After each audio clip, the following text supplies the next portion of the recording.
Welcome to Gospel Greetings number 70. Last week we talked about rest from Hebrews 4:9-11.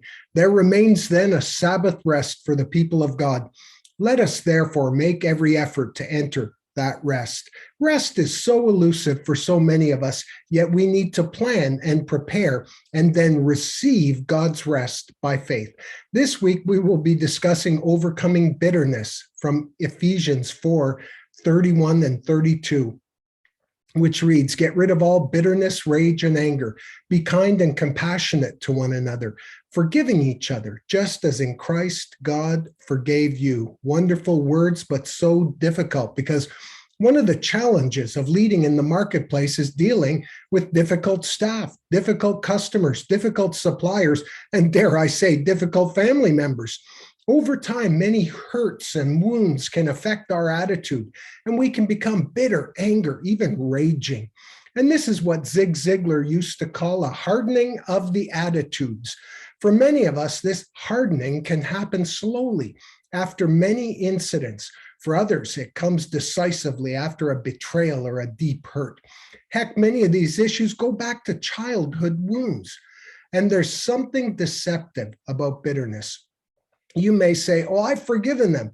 And maybe in your mind you have, wanting to be obedient to God. But the real question is, if you saw that person walking down the streets toward you, would your stomach tighten up? Or would you walk to the other side of the street to avoid them altogether? If so, there is the true indication that you still have anger or bitterness in your heart. We need to let Jesus in to heal those hurting places. Marquita and I learned this when we were receiving marriage counseling at Shepherd's Heart Ministries in Colorado.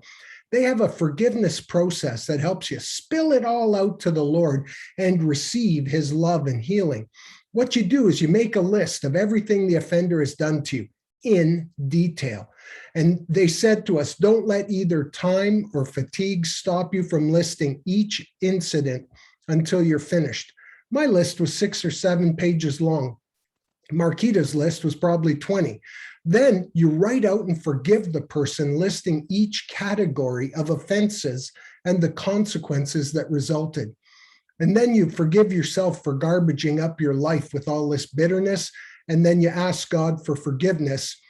And then writing out how your life will be different when you forgive, like no bitterness, no holding it over this person's head. And finally, you pray a blessing over the person. I know a blessing, it's tough. But you see, after pouring all this out to God or a trusted pastor or counselor, you burn all the paper. You burn all this stuff you've written down. You burn it up.